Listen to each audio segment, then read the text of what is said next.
What's up? What's up? It's good to have you here on the channel. I appreciate you. Remember, we always have good vibes right here. Now, today, my guest is, she's an actress, she's a model. She's also an advocate for persons living with albinism. Now, today, we'll find out her story. You know, she's been very confident in her life, doing a lot of things, and some of her newfound, things that she does right now. So I'll be talking to Susan. Okay, I call Suzy K. She's known as Suzy K. We'll be vibing with her right here on the show. Quick remember, we are vibing at Fort Mount Studios. My name is Kale.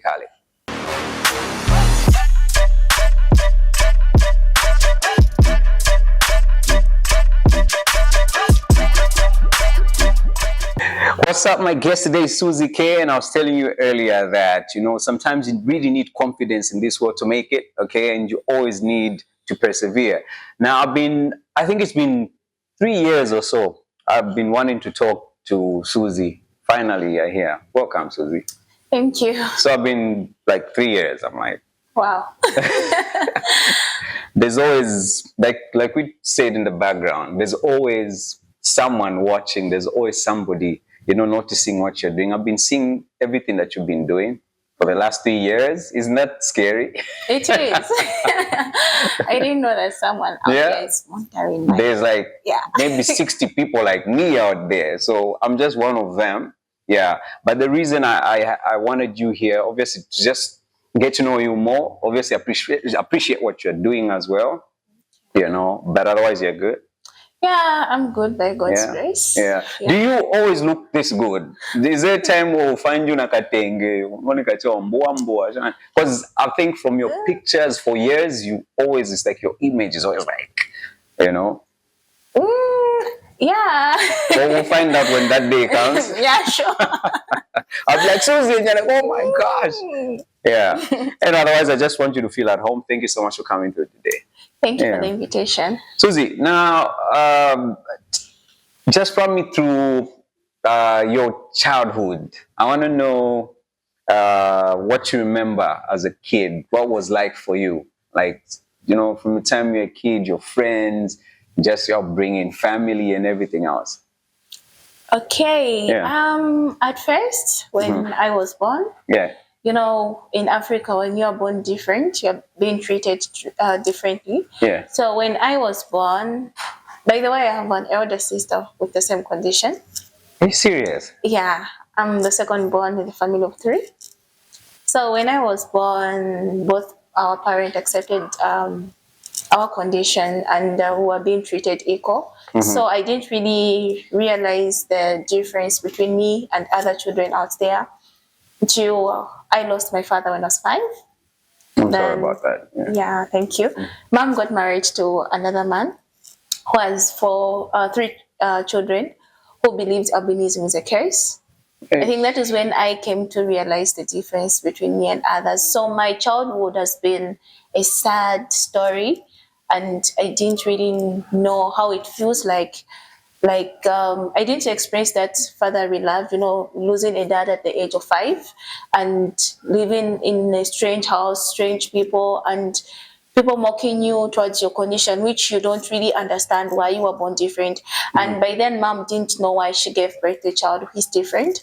So each time I would ask her questions, she didn't really have answers to. But the only thing she knew was that God gave her a child. God gave her a blessing, and she needed to take care of that child. So my childhood, it's something that really, really, it was sad. But when I grew up and understood about my condition and everything, I really appreciate my childhood because it has built me to be the woman that I am today. I love that. Yeah. Now, before we actually move on, I just want to know, at what point did you notice that you're different as a child? Do you remember any moment where you're like, wait a minute, or what happened? Is there maybe a kid that mocked you? At what point did you actually notice that you're different? I think it was when I was in grade 1. Yeah, because I've never been to a special school. Most persons with albinism go to special schools because that is where we are being understood. We are short-sighted, our skins, we easily get sunburns. So that is why we are being treated equally with others. So for me, I've never been to a special school. So I used to go in at a private school where I was the only person with albinism. So that is when I noticed the difference between me and others, because kids used to mock me, they would call me a ghost, running away from me. You know, in class where the group works, then no one wants to be on the same desk with you, no one wants to be in the same group with you. That is when I noticed to say, oh, truly. Because at first I thought maybe when someone is young, they would have albinism. As they are growing, their skin will change. But me meeting a young child, whom I'm with the same age with, and the child is different. So I was asking myself, but why am I white? Why am I different? Such that even when my fellow friends used to call me a ghost, I used to accept it, because I would say, yes, but why am I different? So it was such a moment where I had low self-esteem. I felt less human. But yeah, here we are. Yeah. Do you remember like the meanest thing any child or anybody ever said when you were young? Like, what's the meanest thing they've ever said to you? Something that got to you? Yeah, was this classmate, I think it was in grade 2, term 2. Yeah, I went to school with confidence that day because there was like an activity which was going on. So my classmate, he just came and dragged me. Then I was like, why? What's happening? And he called me, you're a ghost, but we were not expecting you to attend this activity. This activity is not for ghosts like you. Then he pushed me. I remember knocking off from school at 12, and I was supposed to knock off at 4 p.m. I went home. Yeah, that was. Nice. And when you get home, like, what do? You tell mom? When I got home, I told mom, because mom used to knock off at 5 p.m. So when she knocked off from work, I explained to her, say, this is what happened at school. Because she was taught to say, Susie today came early, you know. So she was asking me questions. I was like, Mom, why am I different? Are you really my mother? Why are you dark and I'm white? Then she told me, by then my older sister used to stay with my late father's relative. So I was the only person who was different in that house. And, you know, staying with people who don't really accept you for who you are. So she looked at me. She didn't have answers. I could see tears coming out from her eyes. That's your mom? Yeah. She went in the bedroom. She locked herself. Then about 1 hour later, she came back with confidence, with smiles. I was like, this is not the woman who was crying. Then she came out and she told me, so you know what, my daughter, you are beautiful the way you are. I was like, no, I'm not. If I'm beautiful, why are people mocking me? Why are people discriminating me?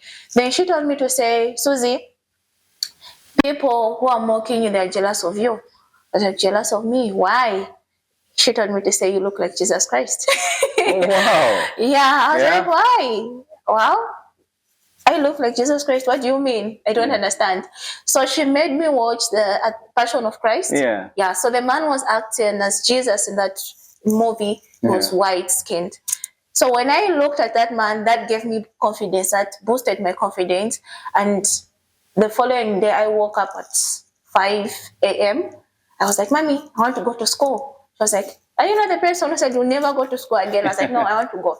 So when I went there, the same guy that pushed me, he tried the same thing, was like, you ghost, what are you doing here? I was like, shame on you. I'm not a ghost. You're just jealous of me because I look like Jesus Christ. Then he laughed at me.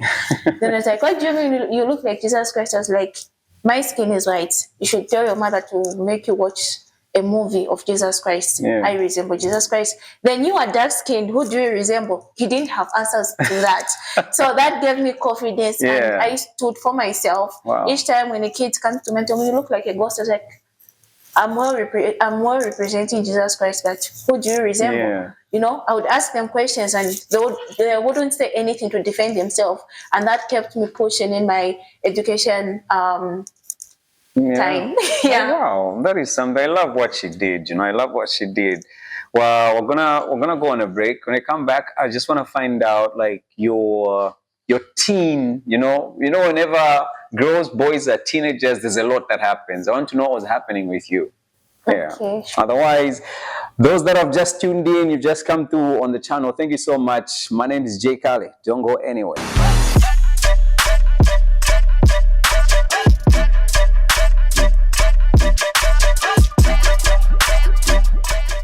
Welcome back, Achane. I hope you're still doing good, and I'm so glad that you're on this channel. My guest is Suzy K. We're talking about our childhood when we, before the break. Yeah, we're back now, Suzy.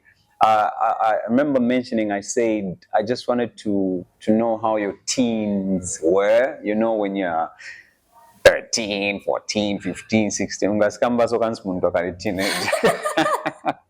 Yeah. How do you remember your teens? I think that period is the worst. Yeah. It's the worst part of my life. Mm-hmm. Because, you know, losing a father at 5. Yeah. Then when I reached 15 years, mom got sick with high blood pressure, which it led to stroke. Wow. Yeah, so it was a situation where she was in and out of the hospital. By then I was in grade 8. So grade 8 term 3, her situation got worse, where she fell down, so she hit her head on a stone. Yeah. Yeah, so she was rushed to the hospital, and the doctor said she's got a crack on her brain, which caused her to lose her memory. Oh no. Yeah, by then my older sister was married, so it was me against the world. So it was a time where I had to drop out of school because my stepfather took advantage of mom's condition, whereby mom works at University Teaching Hospital, UTH. She's a security officer there. So when she got sick, my stepfather took advantage of that. He was receiving her salary and spending it on himself, whereby he stopped paying for house bills, rentals, including my school fees. So I had to drop out of school.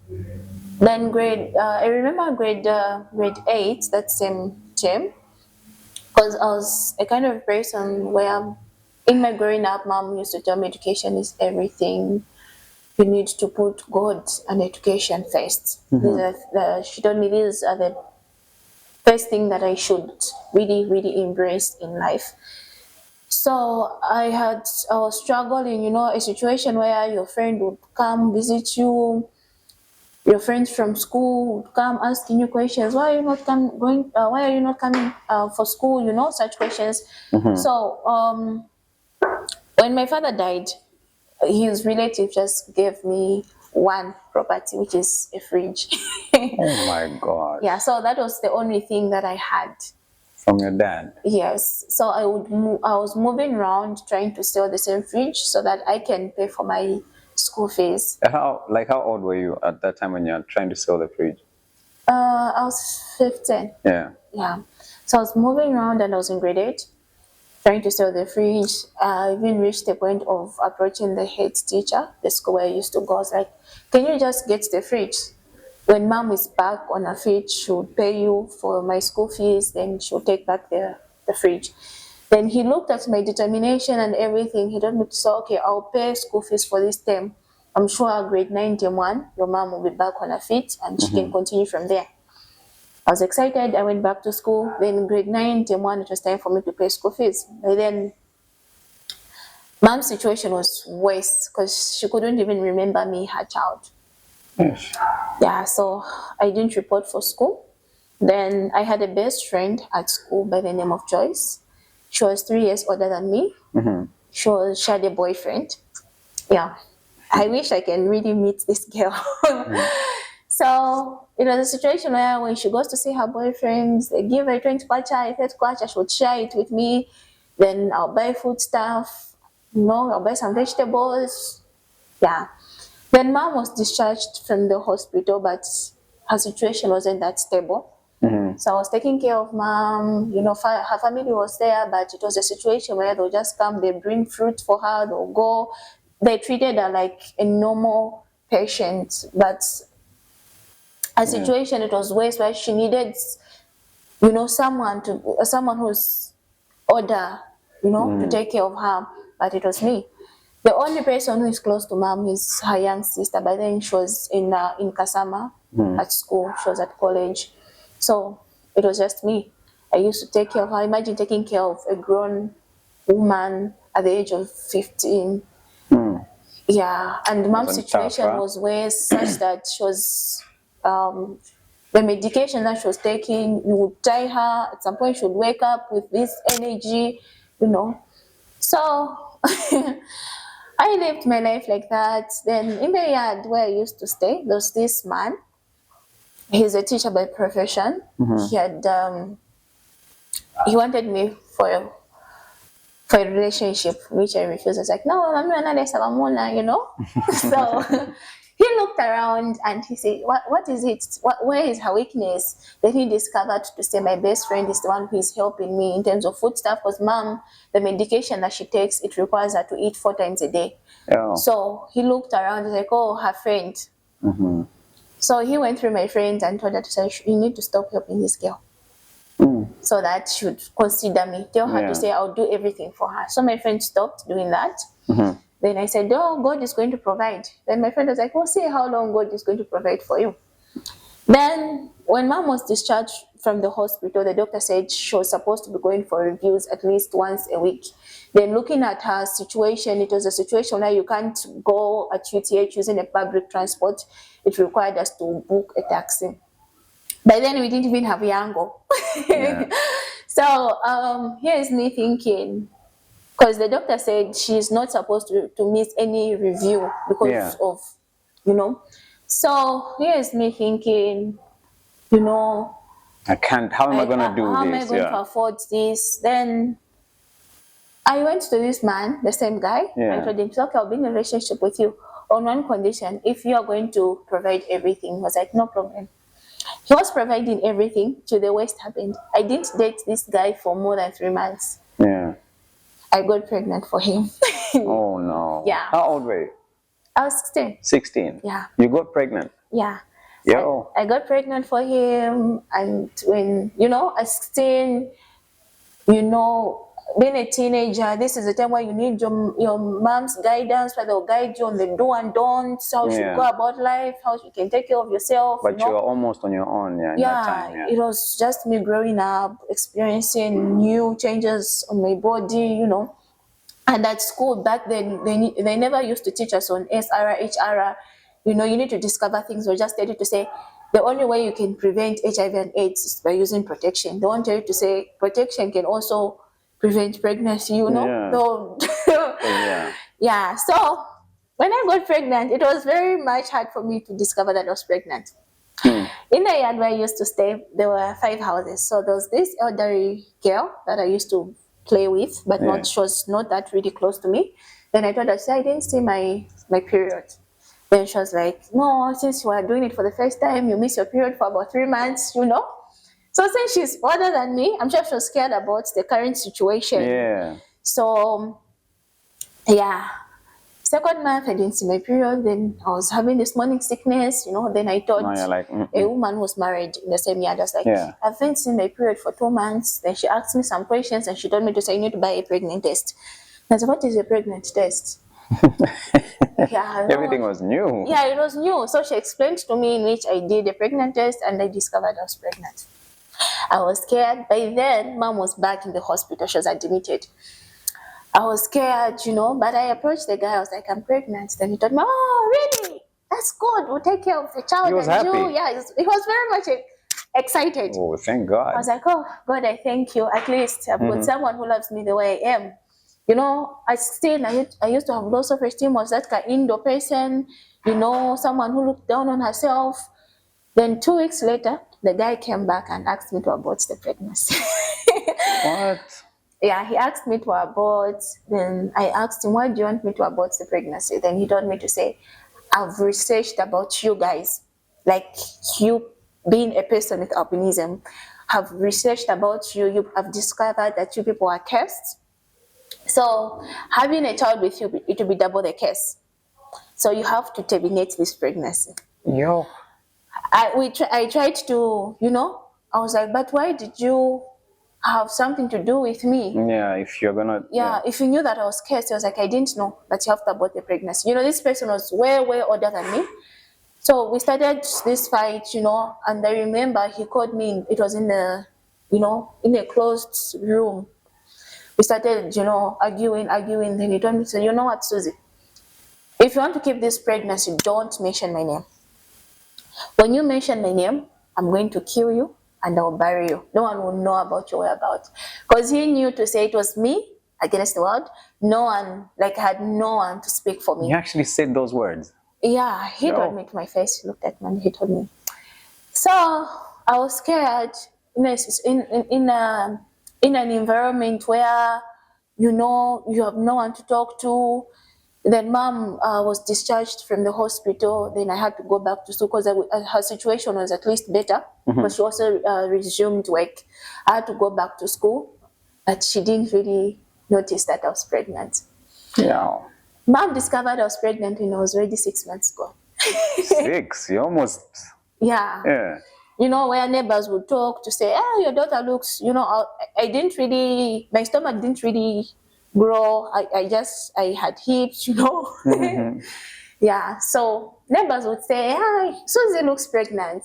Then mom would say, as I think that could me, you know, she's an Indo person, she doesn't have friends. Oh, no, mom, no, you don't know, man. You don't know. Yeah, mom refused. Then people kept on talking till I even wrote my grade 9 mock exam, and the results were okay. This is the thing that really pains me. Then when we're on end of term break, she approached me, said, "Suzy, are you pregnant?" I just started crying. Nice. Then she said, "I know you are pregnant, but who got you pregnant?" You know, I wanted to mention the guy's name. No, that's the point where you mention the name. Yeah, then I will remember the scenario and everything. Then I'll start shivering. Today I would say John, tomorrow Joseph, you know, Peter. So a situation where when she goes outside, people would ask her, "Who got your daughter pregnant?" She'll be like, "John." Then tomorrow she'll go outside, "Who got your daughter pregnant?" Peter. So the discrimination now changed from having albinism to someone who's sleeping around with different men. You know, people where your classmate will come to your place to mock you, people around you will judge you, you know. Then the young sister to mom, her sister was in Kasama. She came for break. She gave me a 70 kwacha. She told me to start up a business. She said, "Look at your mother's situation," because when mom was discharged from the hospital, she discovered to say my stepfather was taking some loans on her name, you know. So the money that she was getting from work, it wasn't enough to cater for everything. So my auntie told me you need to start up a business, at least. So I started selling freeze it. Yeah, I dropped out of school, started selling freeze it in the street. Then, you know, people, because of our condition, they'll spit on you, they'll find you, they'll, you know, push you away. Some who don't want to buy from you. Such a situation, and I was heavily pregnant. The most shocking part is that the man that really got me pregnant, it was a situation where when he's paid, he would spend money anyhow, you know, just to mock you. He would give people around the money, then he would look at me. The whole time you're pregnant, you used to see he was around? We used to stay in the same yard. Even that whole time? Yeah. Even when you're protecting his name, you were still neighbors? Yes. Oh, wow. Then he was adding up whereby he was telling people to say, "No, she sleeps around with different guys," you know. I didn't really know why that guy really hated me. But to cut the story short, I gave birth to a bouncing baby boy. Yeah? Yeah, without albinism. So when my son turned, I think 3 months, because he looks exactly like the father. Yeah. You know, a situation where now people start talking. Because the father of my child, his name is Joseph. So people start talking, Joseph, you know, his relative will come. Because I remember when I was pregnant, he used to stay with the grandmother. I approached the grandmother and I told her to say, "I'm pregnant for Joseph." Then she told me to say, you know, you know, he had an accident, there's some things that happened, you know, she refused. So the same grandmother came to me and told me to say, "This child looks like my grandchild." I said, "You said your grandchild doesn't, you know? Yeah. How come?" When she started talking. Yeah. Then he was scared. He had to shift out of the yard. But the grandmother remained, you know, he would look at me, a situation where I used to do cash for work just to buy soap for the child. I really suffered for my child. Then you would meet on the road, he looks at you, you know. Then there's a way that I told him, I don't know it. He was trying to mock me or something. Then I told him to say, you know what? For these things that you're doing to me, your life will be cursed. Yeah. I didn't really mean those words, but it was a situation where, you know, having someone's child and they are living their life, then you had to drop out of school, then you're doing cash for it, people are mocking you, you know, friends. Then instead of him helping with the situation, he's trying to add salt to the wound. So his life became miserable, where he was chased from work, his house, you know. Then he came back and told me to say, okay, Susie, I'm sorry. Then I told him to say, you need to do the right thing. You know what you're supposed to do. It was on a Saturday, then I went to do my cash for work. I went with my child. Then mom called me to say, we have a visitor, Joseph is here, and he said the child is his. Is it true? I was like, yes. Then mom asked him to say, where were you? He was like, no, I wasn't sure because your child used to, you know, have different boys. And it was a lie. Yeah. Then mom told him to say, no, we are not going to deny your right to your child. So you should come with your people so that you do the right thing. Since that day until today, we haven't seen his people. And my son is turning 8. Wow, it's something else. 8 years now. Yeah. So he has been in the picture. The time that he was appointed in government, you know, he came back. I'm sure he came back for both me and the child, but in a situation where you don't have feelings for this guy, in a situation you remember about your past and everything. You know, someone who has rejected you on your downfall, they don't deserve you when you are at your middle. I don't want to say I'm up there, but you know, they don't deserve you. Someone who can't afford to buy you a drink, like someone who can't tell you to say, oh, Jay, you're starving, this is a 2-kwacha, buy jiggies for yourself, or buy a sweet for yourself. They don't deserve you when you've got money. They don't. They don't deserve to sit on that table with you. You need to be careful. That person is not coming in your life not because they have realized your bright future, but they are coming to dim the light which they have seen in you. So I'm kind of careful when it comes to people. So I said no. So since I said no to his proposal, he hasn't been supporting the child that much, where he would come, 6 months later he would go, you know, but I've been used. You know, raising a child and he's turning 8 is something that I'm used to. Well done, Susie. Yeah. Well done. We're going to go on a break and come back. I want to talk about some of the things you're doing now, like your achievements and all of that. Yeah, man. Stay right here. We're still vibing. My name is Kale. We're at Fort Mount Studios. Don't go anywhere.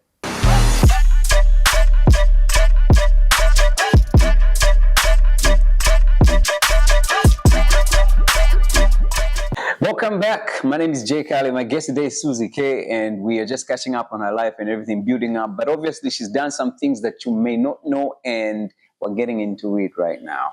So, career-wise, let's talk about your modeling career. I know that you represented Zambia, which is it's a huge thing. To me, I was like, oh, wow, this is huge. Tell me about that one, like just a summary of the experience. Okay, that was my first time traveling outside the country. Yeah. That's just a nearby country, which is Zimbabwe. I participated in the first ever Miss and Miss Albinism Southern Africa. I was competing with, it was 19 participants, and where they were coming from in their countries, they were already crowned as Miss Albinism South Africa, Miss Albinism this, that. They all had titles. And I never had any title with me. I was just, you know, this car model, car photo shoot model. So at first I was like, hey, God, am I going to manage? And it was a self-sponsored trip. You know, where you need to provide your own transportation. You know, it was so difficult for me to get. You did that on your own? Yeah. How did you do it? It was difficult for me to get sponsorship. You know, companies would want to work with someone who is registered with a model agency or something. But I had a friend who helped me by the name of Elizabeth Mwanza. She has been my designer for years. She has been designing most of my clothes. So she helped me design some clothes. Then just when I lost hope, there's this organization called Anakazi.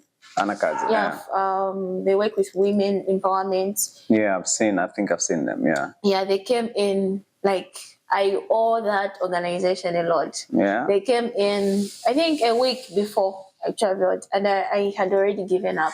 Yeah. They came in, they sponsored everything, logistic, everything, including wow. the traditional attire and the crowning outfit.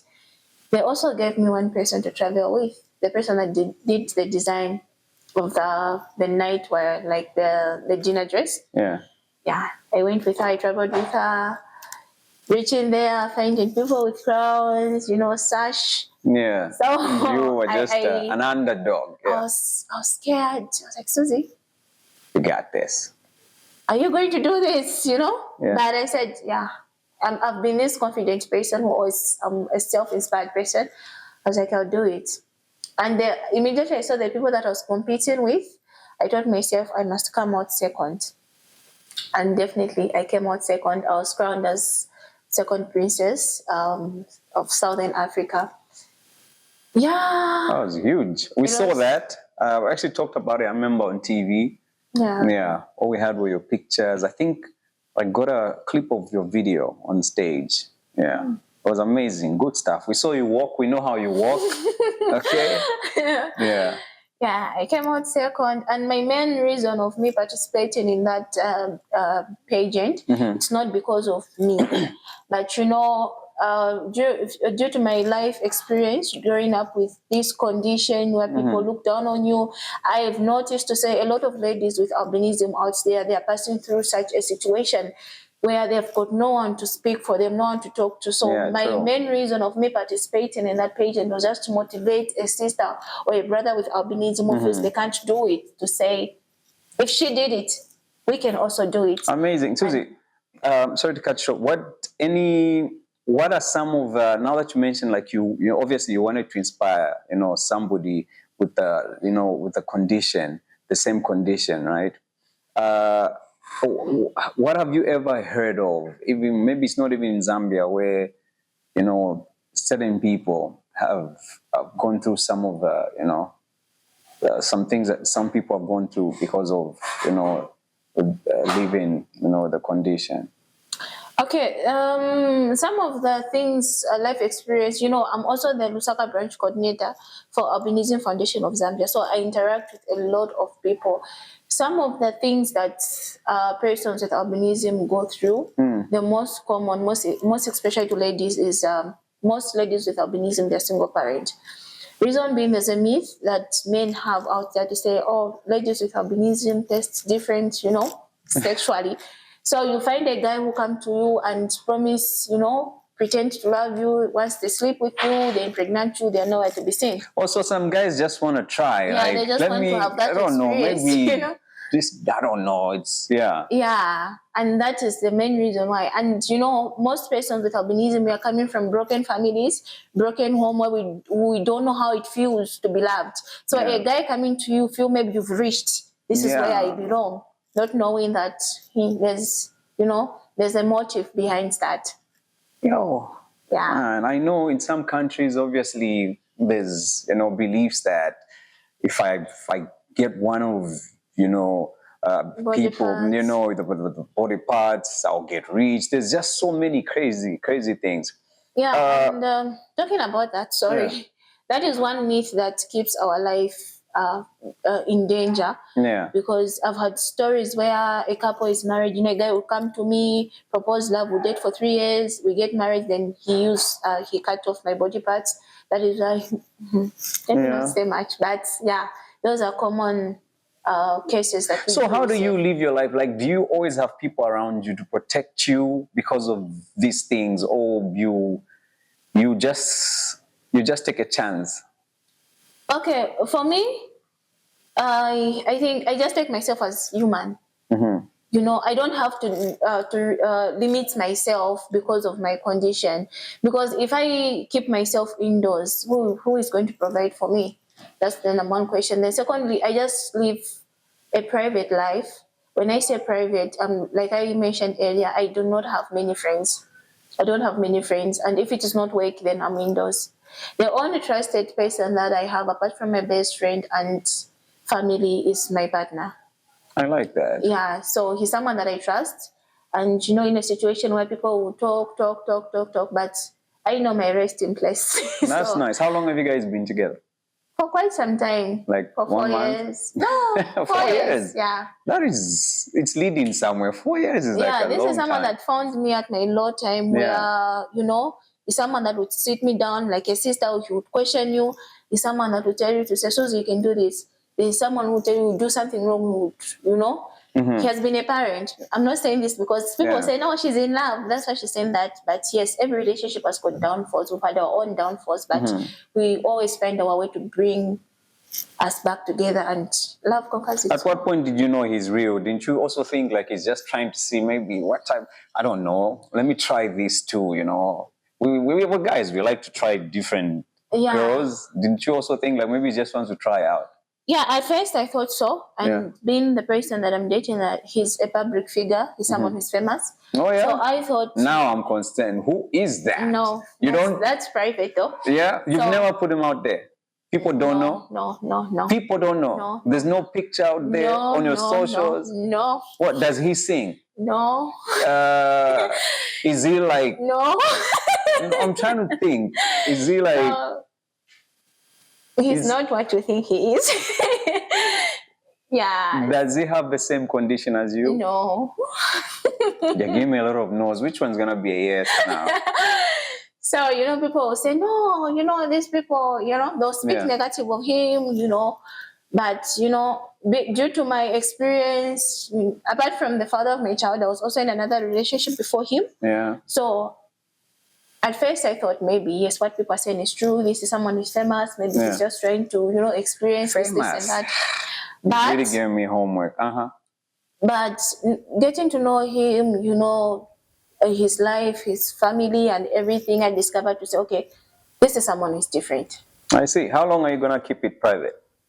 For 4 years. As long as I can. What? You're not scared that maybe by keeping it private, it's just one of those things?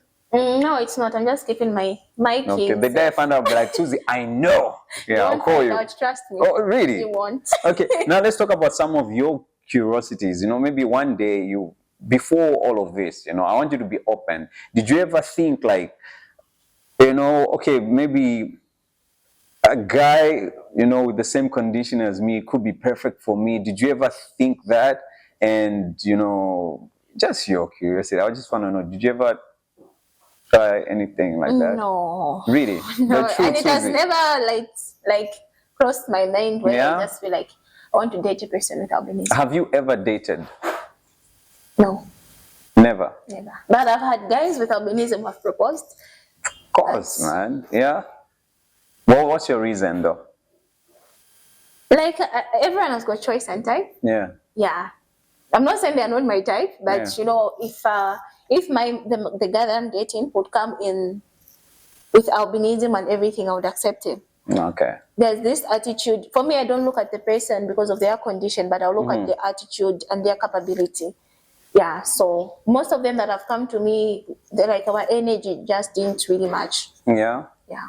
I like that. Let's talk about the UN and the United Nations and your new role. I'll call it a new role, right? Yeah, it is. Yeah, you're also an ambassador, one of the ambassadors for the SDGs, right? Yeah, SDG supporter. Okay, an SD supporter. Tell me about this. What exactly are you doing, and how did you get to be appointed?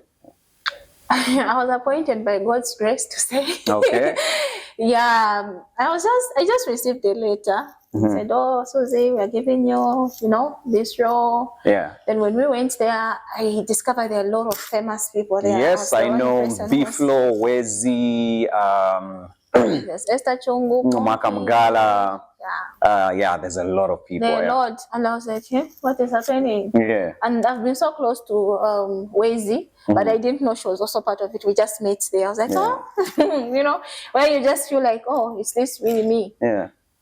But they gave me an SDG number 10, which is reduce inequality. Okay. Which talks about treating people equally despite their religion, background, condition, disability, where everybody should be treated equal, and I'm good with it.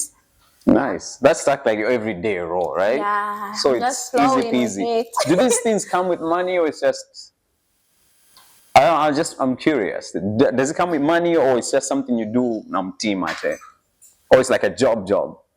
It's not like a job, but it's something that you just have to put passion in it. It's something that for someone who is not interested in making a positive change to the world, they wouldn't be interested. Nice. Because if you put the money first, it will be a situation where if UN didn't dare to do anything, you won't do anything. It will be just on paper, a certificate, oh, I'm appointed as this, and that. But since for me, it's my daily thing, something that I do every day. Even right now, I'm talking about it, nothing is being paid into my account, But this is just something that I enjoy doing. I love that. I see you standing somewhere on a podium one day, kutali kuchalo, Yeah. Amen. Yeah.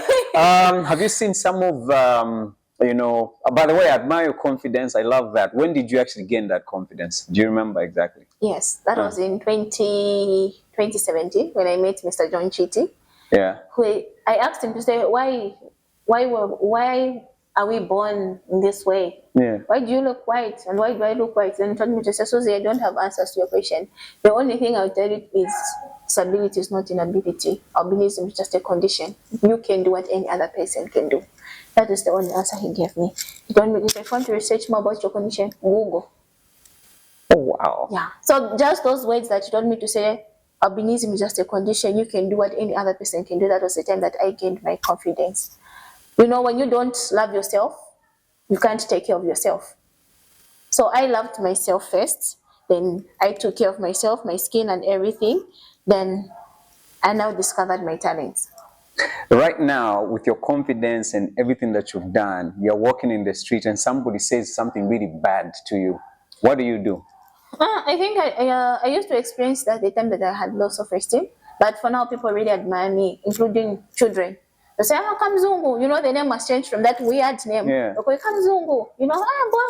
Kamzungu, you see? So I told my fellow persons with albinism to say, how you come out is how the society is going to treat you.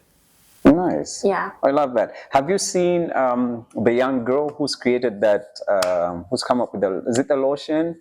Yeah, that's Mape. Yeah. Mape. Yeah, you've met her? Yeah, on several occasions. I love that. I want to talk about one of these days. Otherwise, how do you feel about a young girl coming up with such things, It's a win for me. Yeah? It's a win. Like I said, I want to inspire more ladies with albinism out there. And seeing a young girl at 15 coming up with such things, the sunscreen notion, this is something that is very much dear to our hearts. Yes, because you need sunscreen, it's a need and not a want for us. So seeing her coming, being so creative, I'm proud of her. Nice. What about Tabo? I'm also proud of that youngster. Yeah, yeah, I'm proud of her, It's like the girls are doing things, huh? Yeah, she is. Yeah. She is. You girls are doing big things, I wish I could go on, but time's not with us. When we have you next time, I'm sure you have some more achievements. And because you can't stop talking, I'm sure you have more to talk about. I can talk for 4 hours. Nice. We're so proud of you. Remember, Zambia is watching. Whatever you do, whatever you've done for Zambia, we appreciate you. And we love your confidence. Make sure you keep going. You're inspiring so many young people out there, not just people with your condition, okay? Anybody out there who needs the confidence, you're giving them that, confidence. Oh, thank you. Keep winning. Thank you.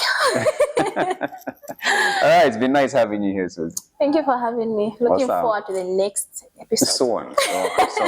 It's time for us to head out. Time is not with us. I just want to say thank you so much. Do remember that we're always grateful for being here in the studio. Fort Mount Studio is the place to be if you want to create what we're creating. You want to do pictures. You want to do your professional reels, portraits, everything that you can think of. There's, it's a place full of, dreams. Come and achieve them right here.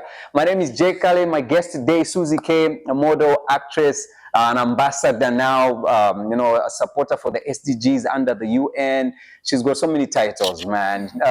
She's been an amazing guest, and I hope you're inspired and you're going to be a better girl out there, confident person. Even the men I know are inspired. I got to go. It's been nice. Shout out to the team behind this production. My name is Kale.